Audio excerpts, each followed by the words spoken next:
I gave my youngest son advice on happy relationships, and my oldest son's girlfriend dumped him.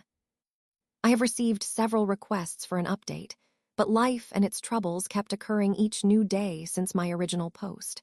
I made some comments on the original post, but there were simply too many to respond to everyone and manage the private messages people sent me. I will attempt to answer the many and varied questions in this update. I would like to clarify that my oldest son is a young adult and no longer lives in my home.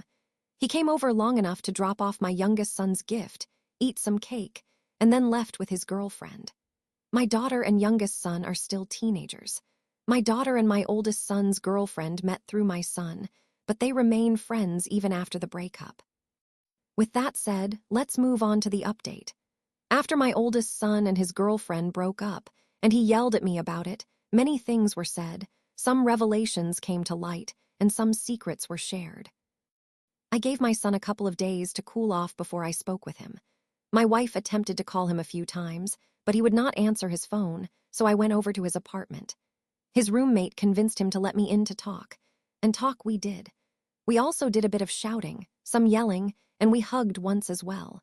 This is when I discovered that my son received a job offer out of state a few weeks ago. It is part of an apprenticeship through his trade school.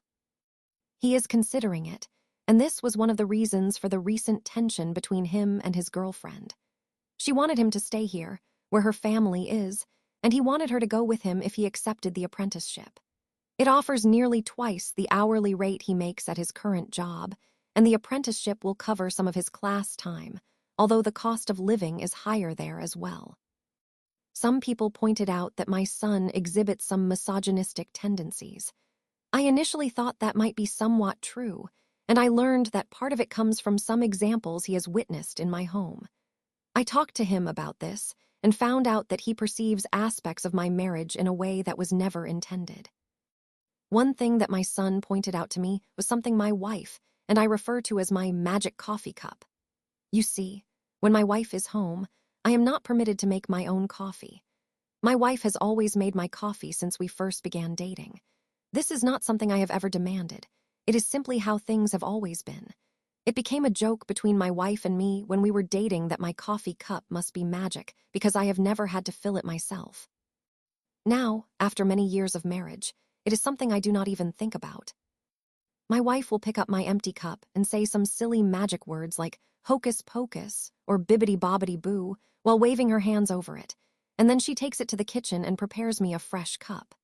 Occasionally, I will pick up my empty cup, say some magic words, then shake the cup or peek inside and then, in a pitiful, whiny voice, say to my wife, "Honey, my magic cup isn't working again."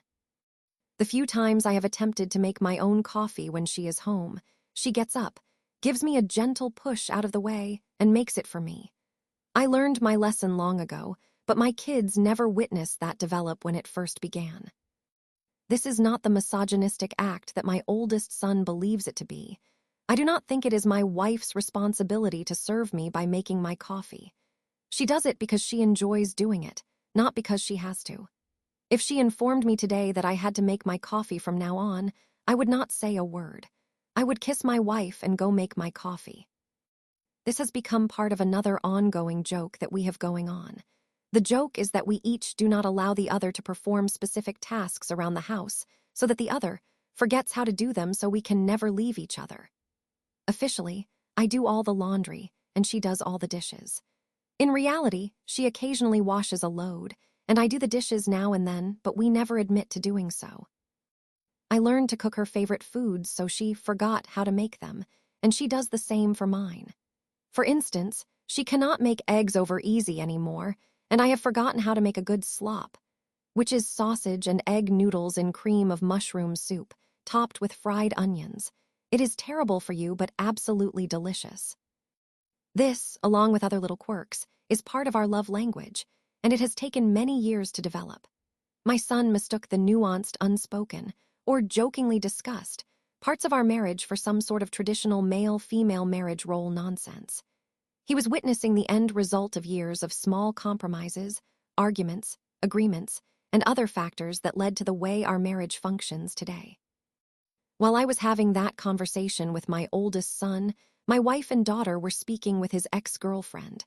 We all genuinely like her and would hate to see them broken up for good. They discovered everything my son was not telling me.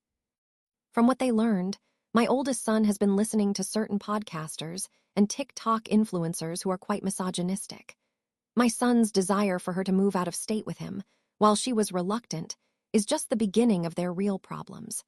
When they discussed their futures, they had vastly different views on what those futures would entail. For example, he has gotten it into his head that women should handle the majority of the housework.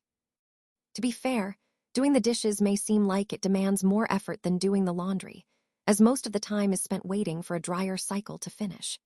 However, doing the laundry involves more than just washing and folding clothes while watching television or playing video games.